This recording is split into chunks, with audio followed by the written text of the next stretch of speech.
What's good, guys? This is 6 best bets for UFC 305 Adesanya versus Plessis, including my lock of the week. We got a bonus at the end, like always. Last 6 best bets, 4 out of the 6 made it. My lock of the week, Charlampus Gregorio did not win, and I can't remember the other guy. Carl Williams did not win, so 2 out of those guys, 2 out of 4 didn't win, but my bonus hit. Fight doesn't go the distance, so let's try to make it a little bit more successful this time and hit all of them or only get one wrong. Let's get it, guys. Without further ado, let me show you guys my first most confident pick of the week. At the end, I'm going to save my last confident pick for lock of the week, and then I'm going to show you guys my bonus at the end. I think you guys are going to like my lock of the week and my bonus. Let's see how it is. A little bit more juice this time. Let's get it. First confident pick of the week.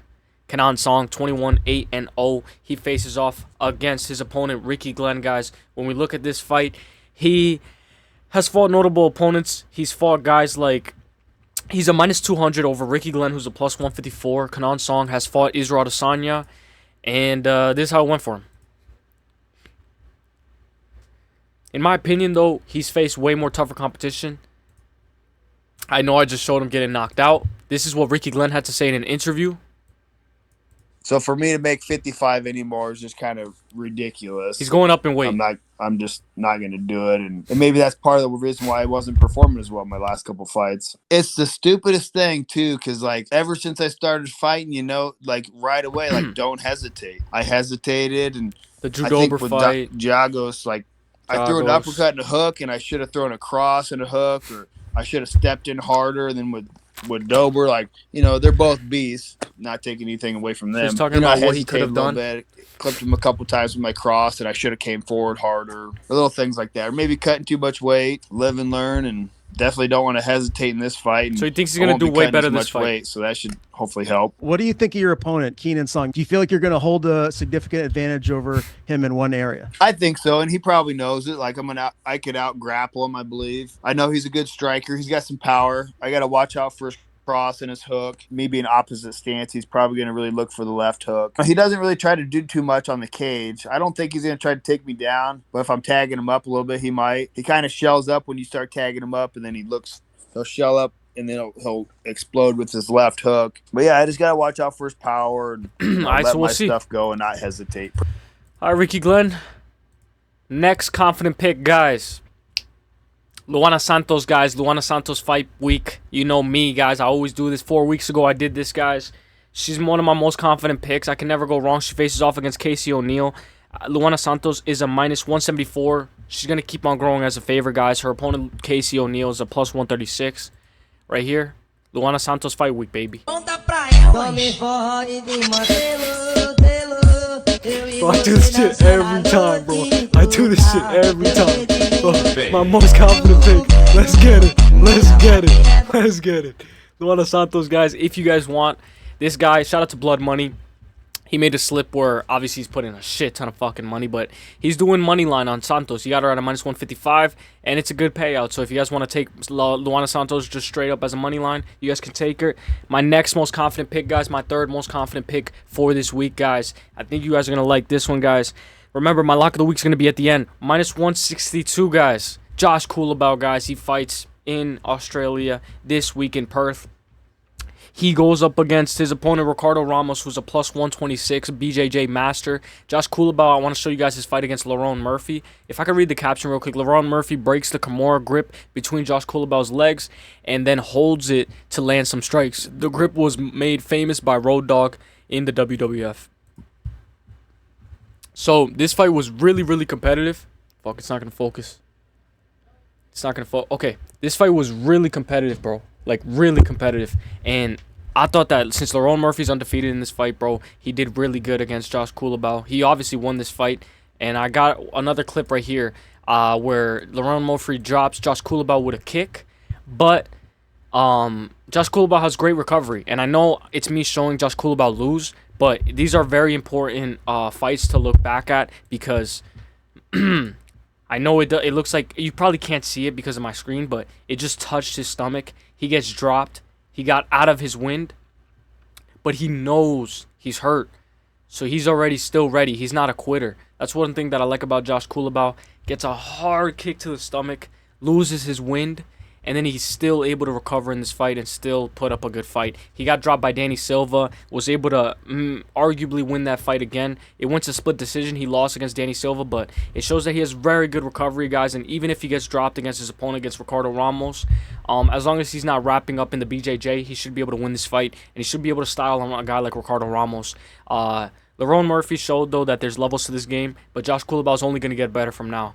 Guys, honestly, if you want a two-leg, guys, this is what Blood Money did. Shout out to Blood Money. I just keep on showing him, guys. Josh Kulabau and Song Kanan as a two-leg. Very good, guys. Obviously, you don't have to put this amount of money on it, but it shows that it has a good payout, guys, for these two double-leg.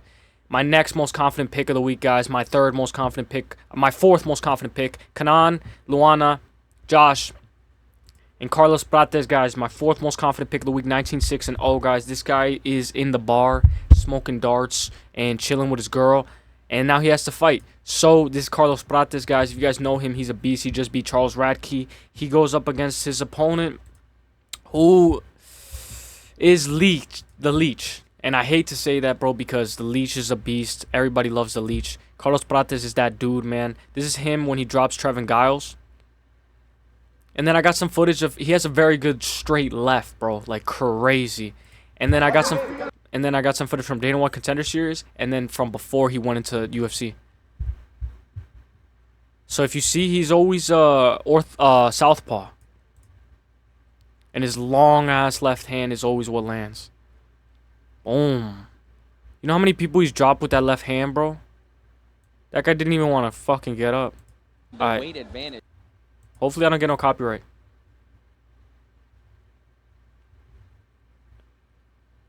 Damn, bro. All these are the exact same hand, bro. The exact same hand. That's Carlos Prates, guys. I think he finishes the Leech, guys, inside the second round. I think he's going to KO the Leech. And I think he has a very good chance of beating the Leech. Carlos Prates is a minus 320, though. So if you guys want to choose him, maybe you guys have to parlay him with somebody else. So let me know what you guys think of that one. I like that one. And my fourth most confident pick of the week, guys. Let's get it. Kenan Song, Luana Santos, Josh Kulabau, Carlos Prates is my fourth. And my fifth most confident pick of the week, guys. I always do this. Mateusz Gamrot, guys. 24-2-0. He is a grappling clinic, bro. This guy is probably one of the best grapplers in the UFC. So I want to show you his exchanges, his grapple exchanges from top to bottom. Him against Arman Tsarukyan, arguably he could have lost this fight. A lot of people gave it towards Arman Tsarukyan. Arman Tsarukyan dropped him, but there was very good wrestling exchanges, and it was definitely not a robbery. It was a close fight, though. Gamrot, when he fought Rafael Fiziev, though, he had very good ankle picks, takedowns. I think he's going to be able to take down Hooker, and maybe he loses one round against Hooker, but I think he's able to win this fight 29-28. If not, maybe get a finish. Maybe his first finish in the UFC, guys.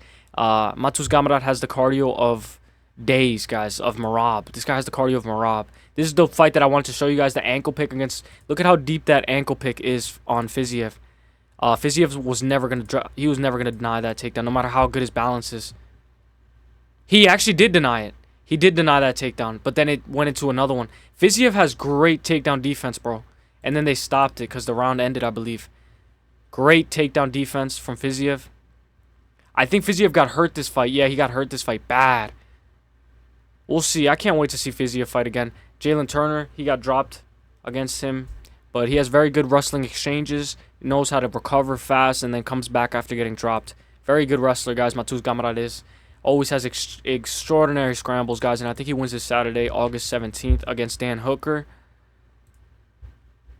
And he could have arguably beat Dariush if he didn't get dropped. Gamrot versus Kutaladze. I think he lost that fight. Kutaladze beat him, but, you know, if they run that back, maybe Gamrot can win that. So that's Gamrot exchanges. This is him in an interview saying he's the best UFC lightweight wrestler. Islam Makhachev, who could be out for a while. I can't show that. But this is the guy's face. You're not going to be able to see it. How do you see that going? I know you actually helped Dustin Poirier prepare for this, so do you like this matchup for yourself? And look, position from Dustin Poirier and performance. He defends very well many times. Gamrot's a minus 340. This was great fight, and when I was the corner, Dustin, for me this was like 2-2 after 4 rounds. Of course, the judges give the different points, but for me it was close fight, and I am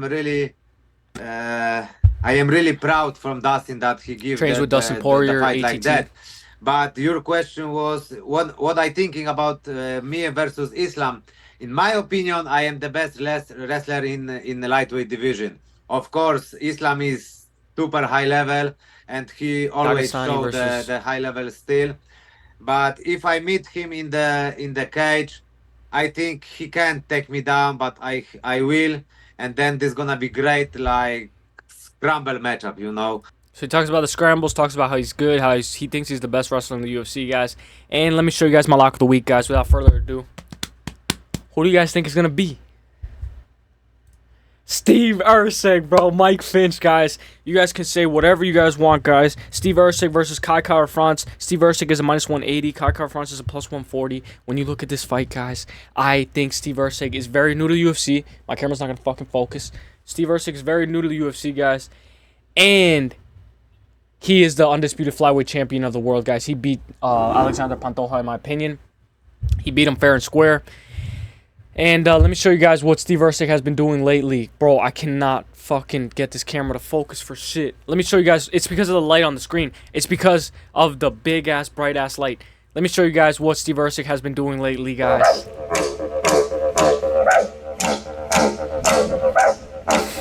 He's a minus 180, guys. This is my lock of the week, guys. Let's get it. Let's get it. This guy looks like a Best Buy worker. Let's get it. This is the lock of the week. One of the best motherfuckers I know. One of the best fighters I know. This is him with Israel Adesanya. They've been training very hard, guys. You know, Israel Adesanya was with Steve Erceg. I know he's friends with Kai Kara-France too, so this kind of looks weird, but they're all, you know, getting in the mojo for fight camp. My lock of the week, Steve Erceg, guys. Let me know what you guys think of the lock of the week, guys. I think Steve Erceg is one of the funniest dudes ever, guys, and he looks like this guy from, he looks like this guy. He looks like this guy. Alright, this is my bonus, guys. My bonus. Let's do a little recap, guys. Kenan Song to win his fight 29-28 or finish Ricky Glenn by second round KO. Luana Santos to win her fight 29-28 by unanimous decision. Josh Kulabau to win his fight 29-28, maybe even finish him. And then Carlos Prates to win his fight. Carlos Prates to win his fight. 1, 2, 3, 4, 5. Matus Gamrot to win his fight by decision. And then 6, lock of the week, Steve Erceg. And then my bonus, guys, fight doesn't go the distance. I have that the main event doesn't go the distance. If you guys want to split this into 3, you guys can do what Blood Money MMA did. He did a money line of Luana Santos. And then he did Josh Kulabau and Song Kenan together.